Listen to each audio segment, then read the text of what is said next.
Bonjour. Alors, cet exercice, ça va être sur la méthode d'orthonormalisation de Gram-Schmidt. Donc, on va voir à partir d'une famille libre comment on peut construire une famille orthonormale. Très bien. Donc, on y va. Alors, premièrement, donc j'ai un exercice un peu dans R3 et on va voir que la méthode, donc sur R4, R5, même Rn s'obtient de la même façon. Donc dans la pratique, regardez comment ça se passe. Donc je prends dans R3, menu donc de son produit scalaire canonique, on considère trois vecteurs. U1, bien sûr dans la base canonique ici, U1 et les deux coordonnées 1, 0, 1, U2, 1, 1, 1, U3, moins 1, moins 1, 0. Alors la première question, c'est de montrer que U1, U2, U3 forment une base de R3. Et ensuite, la deuxième question, on demande d'orthonormaliser U1, U2, U3 en suivant le procédé de Schmidt ou bien de Gram-Schmidt.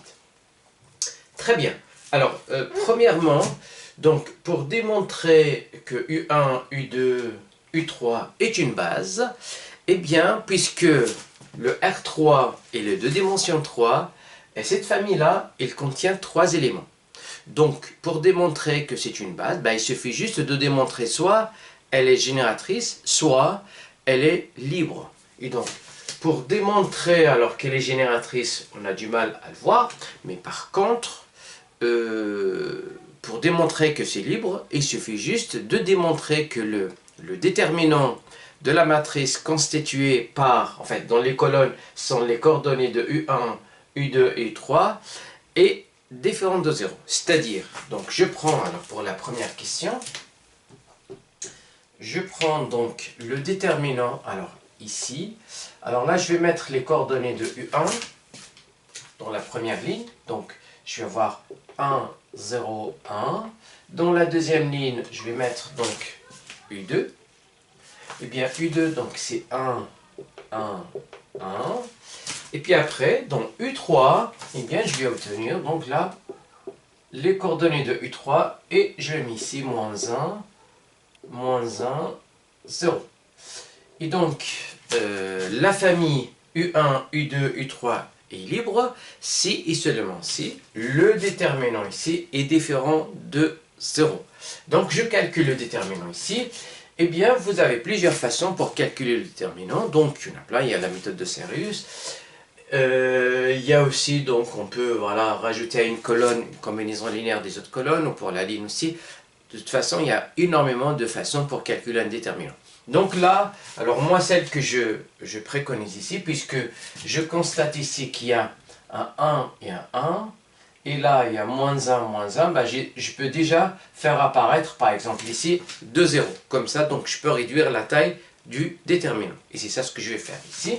Et donc là, la première ligne, alors ici, ce que je dois faire, eh bien, la colonne 3, je la remplace par la colonne 3 plus la colonne 2. Et de cette façon-là, je vais obtenir le déterminant suivant. Donc la première colonne ne change pas, mais par contre, la deuxième non plus. Par contre, la troisième, eh bien, je fais celle-là plus celle-là. Donc ça plus ça, ça fait 0, c'est l'objectif. Ça plus ça, ça fait 0. Et 1 fois 0, ça fait 1. Et de cette façon-là, je peux bien sûr développer par rapport à la dernière colonne. Donc à la dernière colonne, elle contient que des zéros, sauf le 1 ici. Donc ça va faire ce 1 là fois ce déterminant ici, puisque tout le reste, ça va faire 0. Donc 1, 0, 1 et 1. Et là, je mets 1 parce que là, normalement, c'est moins 1 exposant 3 plus 3. Donc, le 3 là, c'est le nombre de lignes et 3, le nombre de colonnes.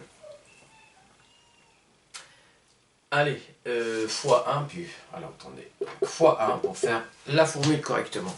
Et ce déterminant-là, donc ça va faire 1. Et donc là, eh bien, comme là il y a 6, donc ça fait 1 fois 1, et là ça fait 1 qui est différent de 0. Le fait que le déterminant est différent de 0, cela nous permet de dire que U1, U2, U3 est une base. Déjà donc est libre. Et comme il contient 3 éléments, donc une base. Voilà pour la première question. Donc, alors maintenant, on va voir la deuxième question, c'est orthonormaliser. Alors, donc avant de faire cet exercice-là, je vais vous faire un petit rappel, voilà, dans lequel je vous montre un petit peu ce procédé, comment on le fait et comment on l'a conçu. Très bien. Alors, je vais commencer donc par le cas de dimension 2 et le cas de dimension 3 et plus s'obtient de la même façon. Donc, regardez bien. Alors, qu'est-ce qu'il nous dit donc en fait? D'abord, premièrement, je vais énoncer le théorème et ensuite, je vais vous montrer, donc voilà, sur un exemple, comment on obtient cette base-là, ou bien cette façon d'orthonormaliser. Et donc, si je prends E, un espace pré-hilbersien. Donc ça, c'est le théorème. Espace pré-hilbersien. Donc, menu de ce produit scalaire. Et je prends donc V1, ou bien, allez, Vn, Vi, si vous voulez, une famille libre. Donc, je prends une famille libre. Donc, c'est ça la condition, il faut que ça soit une famille libre. Et donc, Gram-Schmidt, donc, il nous permet de dire qu'il existe, et surtout unique. Donc, il existe une famille unique, donc une famille unique, qui est une famille orthonormale. Donc, famille orthonormale ici. Famille orthonormale. Eh bien, tel que quoi? Eh bien, tel que, quel que soit K appartenant à I, eh bien, j'y vecte de V1 jusqu'à VK égale à vecte de U1 jusqu'à UK. Bon. À n'importe quel, je prends n'importe quel K qui appartient à I, alors sachant que là, on va dire une famille dénombrable. Et donc, vecte de V1 VK, c'est la même chose que vecte U1 jusqu'à UK. Et en plus de ça, eh bien, j'ai le produit scalaire, quel que soit K appartenant à I, eh bien, VK, UK, ça, il est strictement positif. Voilà donc l'énoncé de ce théorème-là. Alors maintenant, comment on obtient cette famille-là? Donc à partir de la famille VI, comment on obtient une famille orthonormale? Alors, juste pour le rappeler encore une fois, qu'est-ce que ça veut dire une famille orthonormale? U est une famille orthonormale, ça veut dire deux choses. Ça veut dire que quel que soit I, J, I différent de J, eh bien, le produit scalaire VI, VJ, ça fait 0. Ça, c'est le premier point. Donc ça veut dire que c'est une famille orthogonale. Après, elle est normale, tout simplement, il faut que VI, la norme de VI, égale à 1, quel que soit I appartenant. Donc la norme de chaque vecteur est 1, et que le produit scalaire de deux vecteurs dans deux indices différents est nul. Donc c'est ce que ça veut dire une famille orthonormale. Alors maintenant, on va voir comment on obtient cette famille. Très bien. Donc, allez, je vais effacer par là.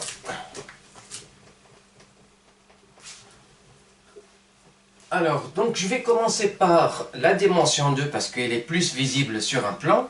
Et ensuite, la méthode pour la dimension supérieure s'obtient de la même façon.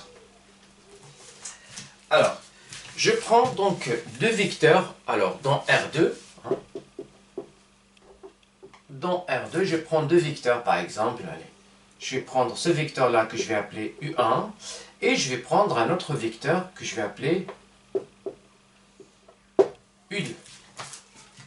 Voilà, donc ce sont deux vecteurs qui ne sont pas orthogonaux et qui ne sont pas aussi normaux, puisque la norme de U1, je ne sais pas combien ça fait, et la norme de U2, voilà, je ne sais pas non plus combien ça fait. Alors, tout ce que je sais, que ces deux vecteurs-là sont non nuls, parce que sinon, ils ne seront pas donc libres. Donc, puisqu'ils ne sont pas aussi collinéaires pour former, donc voilà, pour qu'ils soient libres. Hein, donc, deux vecteurs non collinéaires. Eh bien, l'objectif, c'est de faire quoi? Ben, c'est de faire apparaître, ou bien de construire, alors, un autre vecteur. Hein, donc, un vecteur que je vais appeler, alors, je vais appeler donc, à partir de ces deux vecteurs-là, je vais construire une famille, hein, donc, ou bien deux vecteurs qui sont orthogonaux. Donc, pour cela, par exemple, je peux choisir, alors, cette famille-là, je peux choisir V1 est égal à U1, par exemple. Donc, de cette façon-là, ben, c'est la même chose. Pardon, V1. Et je dois construire un V2, hein, un V2, mais qui va être orthogonal à V1. Donc, orthogonal à V1, il y a deux cas, bon, soit par là, soit par là. Donc, si je prends par là, il faut que je prenne un vecteur qui soit quelque part ici. Hein.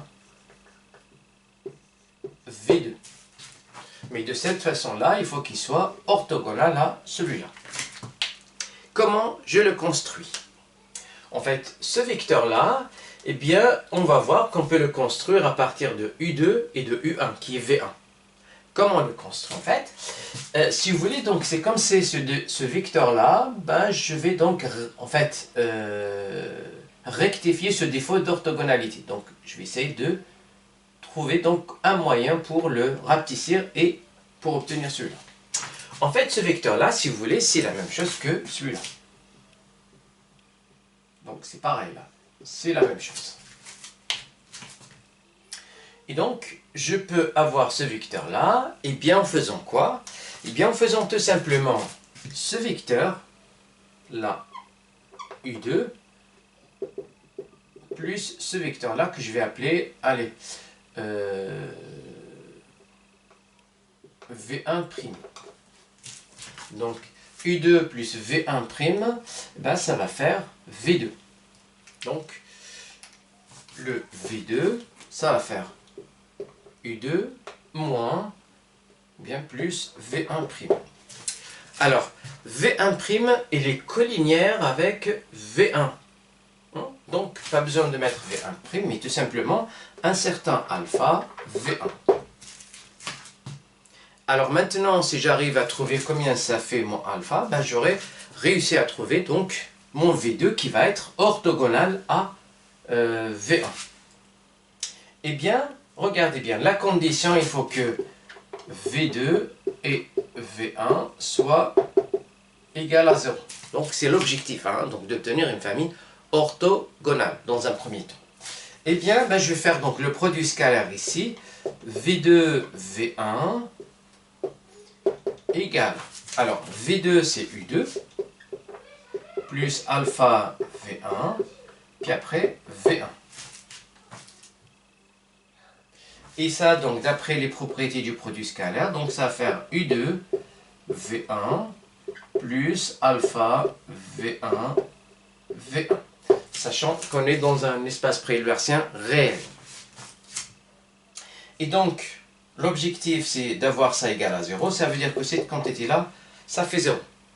Et donc, pour savoir combien ça fait alpha, ben, le alpha ici, V1, V2, égale à moins U2 V1.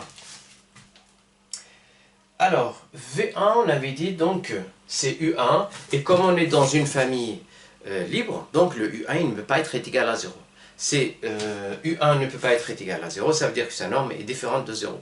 Et donc le produit scalaire, alors attendez, donc ici, pardon, V1. Donc V1, V1 ben, est différent de 0. Donc je peux bien simplifier ou bien diviser par V1, V2. Pardon, V1, V1. Et donc là, ça me permet de dire que mon alpha est égal à moins U1, V1 sur V1, V1. Et donc, en gros, qu'est-ce que j'ai ici? Eh bien, pour avoir mon V2 ici, eh bien, tout simplement, est égal à U2, et donc le alpha ici, c'est moins U2, pardon. Donc moins U2 V1 sur V1, V1 et appliqué à V1. Et donc, de cette façon-là, ben, j'obtiens mon vecteur V2 qui est orthogonal à V1. Donc, en quelque sorte, c'est comme si, alors j'ai enlevé un petit peu ce défaut d'orthogonalité. Voilà. Et bien, donc, la famille que j'obtiens V1, V2, puisque la condition c'était là, donc c'est une famille qui est orthogonale. Alors maintenant, pour avoir une famille normale, ben, il n'y a pas plus simple que ça. Pour chaque vecteur, je le divise par sa norme. Si vous avez maintenant un vecteur U qui appartient à E, qui est un espace pré-hilbertien, avec U différent de 0, eh bien le vecteur 1 sur U, eh bien, c'est un vecteur unitaire, c'est-à-dire c'est un vecteur dont la norme est égale à 1. Et donc, à partir de cette famille-là, eh bien, je peux poser par exemple U1 est égal à 1 sur U1, U1. Donc, c'est un vecteur qui est unitaire. Et je vais poser donc U2 est égal à 1 sur U2 fois U2. Et donc, de cette façon-là, la nouvelle famille E1, E2, c'est une famille qui est orthonormale. C'est-à-dire, le produit scalaire E1, E2, ça fait 0, et la norme de E1, ça fait 1, la norme de E2, ça fait 1. Et donc, là, c'est dans le cas de dimension 2. Dans le cas de dimension 3, eh bien, cette quantité que j'ai enlevée ici, en fait, c'est le défaut d'orthogonalité. Et bien, dans le cas général, eh bien, je fais de la même façon. Donc, d'abord, premièrement, et donc, à partir de la famille, alors on avait supposé que U1, alors, lorsque E, ça est un espace pré-hilbertien, donc espace pré-hilbertien, et je prends U1, ou bien UI, et une famille libre. Et donc, comment j'obtiens en fait ma famille orthonormale? Alors, premièrement, je vais obtenir une famille orthogonale, et ensuite, à partir de là, j'obtiens la famille orthonormale. Très bien. Donc, je construis alors mon V1, ou bien, pardon, mon U1. Alors là, c'est UI, donc je vais prendre V1, ou bien V1 est égal à U1. Ça, c'est la première chose à faire. Ensuite, pour le U2, pardon, V2, eh bien V2, ben, je l'obtiens de la même façon ici. Donc je vais poser, ça va faire U2, moins ce défaut-là, donc U2, V1, et V1, V1, et V1. Donc on obtient V2. Eh bien, pour U3, donc pour V3, eh bien ça va faire U3. Alors premièrement, j'enlève mon défaut par rapport à la première, à V1 et à V2. Donc ça va faire alors de la même façon U3, V1, V1, V1.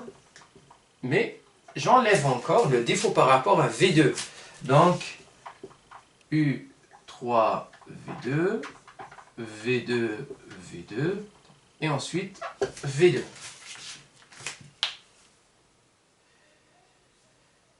Et ainsi de suite. Et bien maintenant, de la même façon ici, ben je peux faire Vn, ça va faire. Et bien ça va faire Un, et j'enlève tous les défauts par rapport au vecteur d'avant. C'est-à-dire, j'enlève la somme I allant de 1 jusqu'à n-1, donc jusqu'à l'avant-dernier ici. Puis après, qu'est-ce que je fais? Ben, c'est UN VI sur VI, VI, et puis après VI ici. Et donc, de cette façon-là, par récurrence, on obtient notre famille orthogonale. Alors, pour obtenir une famille orthonormale, quand je finis ça, ben, tout simplement ici, je peux poser par exemple ici EI, tout simplement. Donc EI, ça va être égal à 1 sur EI aux normes fois EI, fois VI. Et donc la famille que j'obtiens, donc la famille VI, c'est une famille qui est orthogonale, mais la famille EI, c'est une famille orthogonale. Et voilà comment on obtient notre famille, bien sûr, avec cette méthode-là qu'on appelle la méthode, ou bien le procédé de Schmitt, ou bien de Gram-Schmitt. Eh bien, comme application, donc on va le faire pour cette famille-là qui est dans R3. Alors, c'est une base, et en particulier, donc c'est une famille libre, et on va voir dans la pratique comment on fait. Et bien sûr, on obtient, donc on fait de la même façon que ça. Allez, on y va. Donc, je vais effacer tout ça ici. Alors, je vais d'abord construire une famille orthogonale, et à partir de cette famille-là, ben, je vais chercher donc ma famille qui est orthogonale. Eh bien, donc j'ai U1, U2, U3. Eh ben, de la même façon, alors maintenant, le V1, c'est tout simplement égal à U1 est égal à 1, 0, 1. Comme tout à l'heure. Et bien maintenant, je vais passer à V2. Pour avoir V2, ben, c'est U2 moins, ben, pareil, exactement ici, et bien U2 V1, V1, V1 et V1. Alors, sachant qu'on est dans R3 menu de ça, son produit scalaire canonique. Ça veut dire le produit qu'on obtient en faisant les multiplications de chaque composante. Eh bien, ça va faire ici. Donc, U2, c'est le vecteur 1, 1, 1, moins, eh bien, je vais faire le produit scalaire ici, 1, 1, 1, V1, donc V1 c'est 1, 0, 1, sur V1, V1, donc 1, 0, 1, puis après 1, 0, 1, tout ça donc appliqué au vecteur 0, 1. Voilà, on a juste à faire les calculs maintenant pour avoir mon V2. Alors ici, donc le 1, 1, 1, et reste bien à sa place qui est le U2, moins, alors je fais le produit scalaire ici, le produit scalaire canonique, donc je vais faire ça fois ça, ça fois ça, ça fois ça. Donc 1 fois 1 ça fait 1 fois 0 ça fait 0, 1 fois 1 ça fait 1. Donc ce produit-là il fait 2. Alors celui-là, donc 1 fois 1, ben, ça fait 1. 1 fois 1, ben, ça fait 1 aussi. Et donc 1 fois 1, ben, ça va faire... Donc 1 fois 1, ben, ça fait 1, donc ça va faire 2. Et puis 1, 0, 1. Et donc du coup ici, ben, qu'est-ce que j'obtiens? Ben, ça part avec ça. Pour avoir, donc 1 moins 1, ça fait 0. 1 moins 0, ça fait 1. Et 1 moins 1, ça fait 0. Donc, mon V2 ici, il fait 1, 0, 1, 0. 0, 1, 0. Voilà. Alors maintenant, je vais fabriquer donc mon V3. Donc mon V3, alors pour le faire, donc on va le faire de la même façon. C'est un peu calculatoire. Bon, je vais peut-être avoir ça aussi. Bon, alors, je le refais, c'est pas grave. Alors, pour vous montrer donc la méthode, alors, pour mon V3, bah, je vais juste à calquer la méthode, donc ça va faire U3. Alors, ensuite, j'enlève le défaut par rapport à V2, donc c'est U3, V2, V2, V2, et ça c'est par rapport à V2. Ensuite, j'enlève le défaut d'orthogonalité par rapport à V1. Donc, moins bah, U3, V1, V1, V1, et puis après V1. Donc, je fais mes calculs. C'est un peu calculatoire. Alors, le U3, donc le U3, c'est moins 1, 0, moins Le U3, donc moins 1, 0. Et alors, V2, c'est 0, 1, 0. Alors, 0, 1, 0 pour V2, 0, 1, 0. Puis après, toujours pareil, 0, 1, 0. Alors, le même travail pour... Alors, le U3, c'est toujours moins 1, 0. Eh bien, le V1, c'était 1, 0, 1. 1, 0, 1. Alors, 1, 0, 1. 1, 0, 1. Et enfin ici, 1, 0, 1. Donc, je suis un peu vite, mais j'ai juste remplacé V1 par ces coordonnées-là et V2 par ces coordonnées-là. Et donc, je vais faire mes calculs. Donc, je fais mes calculs ici pour avoir quoi? Donc là, ça reste comme ça. Moins 1, 0. Moins. Je fais les calculs ici. Alors, comme c'est un 0 et un 0, donc il va me rester que ça. Moins 1 fois 1, ça va faire moins 1. Avec le moins, ça va faire plus 1 sur. Alors, le dénominateur ici, 0 fois 0, ça fait 0. 1 fois 1, ça fait 1. Et 0, donc là, ça fait 1. Et là, je l'applique donc au vecteur 0, 1, 0. Ensuite, je fais les calculs ici. Moins 1 fois 1, ça fait moins 1. Ça va faire 0. Et là, ça va faire 0 aussi. Donc, moins avec moins, ça va faire plus. Et là, 1 fois 1, ça fait 1. 0 fois 0, ça fait 0. 1 fois 1, ça fait 1. Donc, ça fait 2. Et après, 1, 0, 1. Et donc, je vais faire mes calculs ici. Et bien, ici, donc le 1, c'est comme si j'ai rien ici. Et bien, qu'est-ce que j'obtiens là? Donc, je vais obtenir moins 1 plus 0, ça fait moins 1, plus 1 demi. Donc, moins 1 plus 1 demi. Pour la deuxième, moins 1 ici, plus 1, ça va faire 0. Et 1 demi fois 0, ça fait 0. La troisième, 0, 0, donc c'est comme si j'ai rien. Mais là, je vais avoir 1 demi.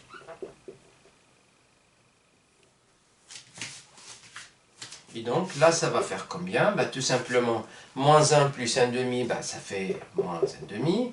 0, 1 demi.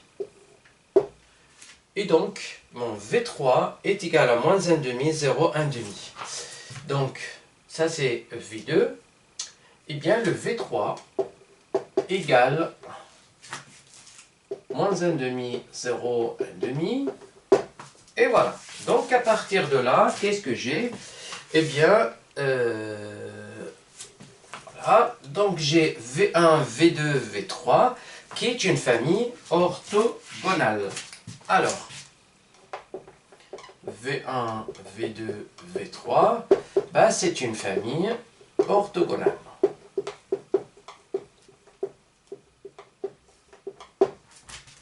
Voilà, alors maintenant, je cherche une famille qui est orthonormale.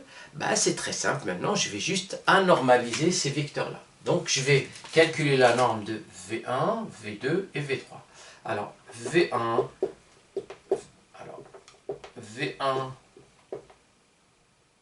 ça va faire donc la racine carrée donc, du produit scalaire V1, V2. Et bien, donc la racine carrée, donc ça va faire la racine carrée, alors V1, où est-ce qu'il est? V1, donc c'est 1 au carré, ça fait 1 plus 0 au carré plus 1 au carré. Donc ça va faire 1 plus 1, racine carrée de 2. Alors maintenant, V2. Donc V2, c'est celui-là. Donc ça va faire 0 au carré plus 1 au carré plus 0 au carré. On a de la chance ici, donc il est déjà normé.